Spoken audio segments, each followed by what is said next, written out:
أهلا بيكم في قناة عالم جديد. هنا مش بنحكي أخبار عادية، هنا بنفهم اللي بيحصل قبل ما يحصل، وبنكشف التحولات اللي بتغير شكل الاقتصاد والحياة قدام عينينا. لو حابب تكون دايما خطوة قدام، ما تنساش تشترك في القناة وفعل زر الجرس علشان يوصلك كل جديد في وقته، لأن اللي جاي مش بسيط، واللي فاهم بدري هو اللي هيكسب في الآخر. خليني أبدأ بحاجة مهمة قوي. مفيش في العالم الصغير ده حاجة اسمها صدفة.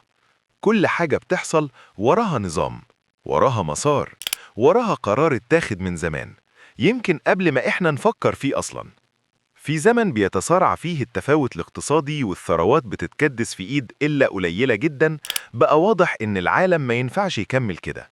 مفهوم إعادة توزيع الثروات مش رفاهية ولا فكرة اشتراكية زي ما بيتقال، ده ضرورة إنسانية وأخلاقية علشان المجتمع يقف على رجليه من تاني. وده مش سرقة من الأغنياء زي ما بيحاولوا يصوروها، ده تصحيح لميزان مائل من زمان عن طريق سياسات ضريبية عادلة، تعليم وصحة وفرص متكافئة.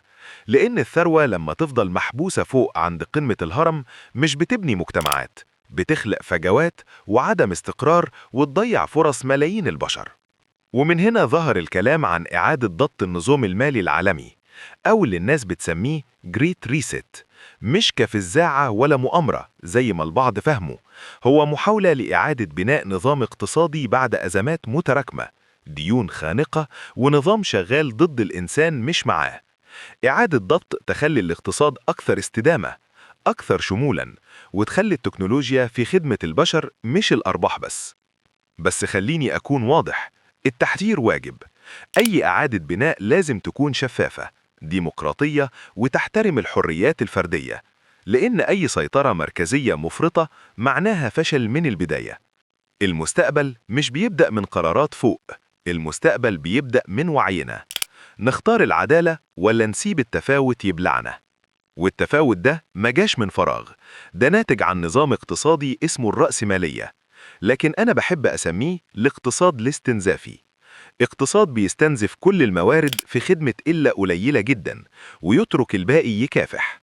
وعشان كده العالم دلوقتي بيتكلم عن التحول للاقتصاد الأخضر، الاقتصاد المستدام، أو اللي اسمه الاقتصاد الدائري.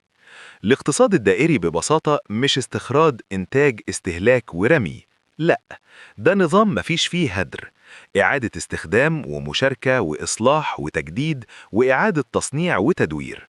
موارد بتلف في دايرة مغلقة زي الطبيعة، مفيش نفايات، كل حاجة ليها دورة. وده مش كلام نظري، ده ضرورة لمستقبل الكوكب، واقتصاد ممكن يوفر تريليونات ويحمي الأرض من الانهيار.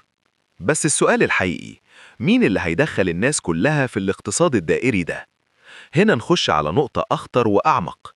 الاقتصاد الدائري محتاج حوكمة دائرية، مش اقتصاد لوحده، طريقة حكم جديدة، إدارة موارد بذكاء، قرارات تشاركية، تعاون بين حكومات وشركات وباحثين ومجتمع مدني.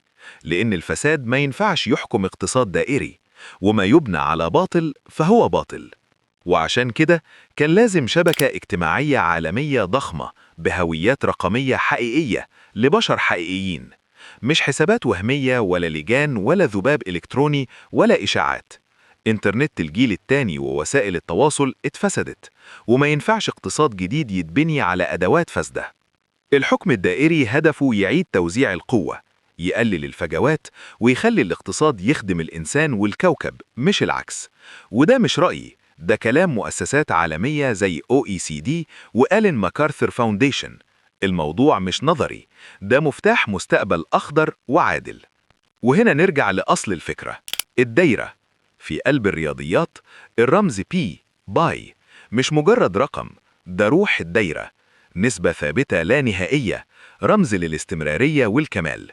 كل دايرة في الكون من الذرة للمجرة شايلة بصمة باي. وفي عالم التشفير ظهر باي نتورك، مش صدفة الاسم، عملة رقمية بتخلي التعدين متاح لكل الناس من الموبايل. ومع قرب إطلاق الشبكة الرئيسية المفتوحة والنظام البيئي لحياة الاقتصاد الدائري الجديد، ظهر مفهوم دوائر الأمان. كل شخص يبني دايرة ثقة من ناس حقيقيين، الدوائر تتشابك، شبكة ثقة عالمية، من غير استهلاك طاقة، من غير تعدين مدمر، ثقة بدل القوة، بروتوكول ذكي، قيمة بتدور جوه النظام. وده بيقودنا لاقتصاد دائري رقمي. تصرف باي تكسب باي، تعيد استخدامها، تجارة وخدمات وتطبيقات حقيقية، حوكمة لا مركزية، المجتمع جزء من القرار، عدالة واستدامة. زي ما الدايرة رمز الاستمرار في الطبيعة، باي شايفها رمز لمجتمع مترابط وشامل ومستدام. الثقة هي أول دايرة، وأول دايرة هي بداية ثورة اقتصادية جديدة. المستقبل دائري، موثوق ومفتوح، واللي بره الدايرة لازم يفهم، سواء رضي أو رفض هيخش، والندم هيبقى إنه ما انتبهش بدري. عام جديد 2026، اقتصاد دائري جديد، اقتصاد باي، وحياة باي.